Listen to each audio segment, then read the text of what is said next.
नमस्कार, मी जयराज नागरसुरे।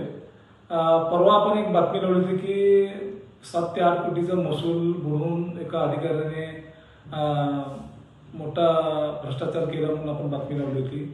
तर असे धक्कादायक बातमी आणि पुरावे समोर आले आहेत की उत्तर सोलापूरमधील एका जमिनीचे शर्तीचे जमिनीचे पैसे 7 ते 8 कोटी रुपये सरकारी भरणा करायचा असताना सुद्धा चुकीचा अहवाल देऊन त्या पार्टीकडून 25 लाख रुपये ह्या अधिकाऱ्याने घेतले आहेत।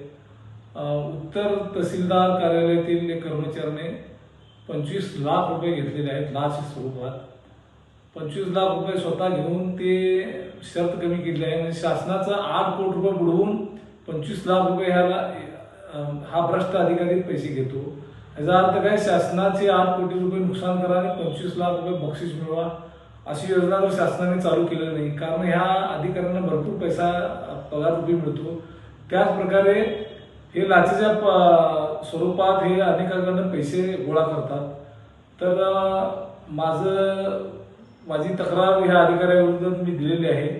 माझी उत्तर तहसीलदार आणि माननीय कलेक्टर साहेबांना विनंती आहे की ह्या भ्रष्ट अधिकाऱ्याला कायमचे निलंबित करावे कामावरून, कारण 25 लाख रुपये लाच स्वरूपात घेतात। 25 लाख म्हणजे एखाद्या माणसाची आयुष्याची पुंजी जी आहे 5 ते 10 लाख रुपये असते। 25 लाख रुपये लाच घेऊन 7 ते 8 कोटी रुपये सरकारचं नुकसान करणाऱ्या माणसावर देशद्रोहाचा गुन्हा दाखल करावा, अशा लोकांना फटके मारले अशा अधिकाऱ्यांना।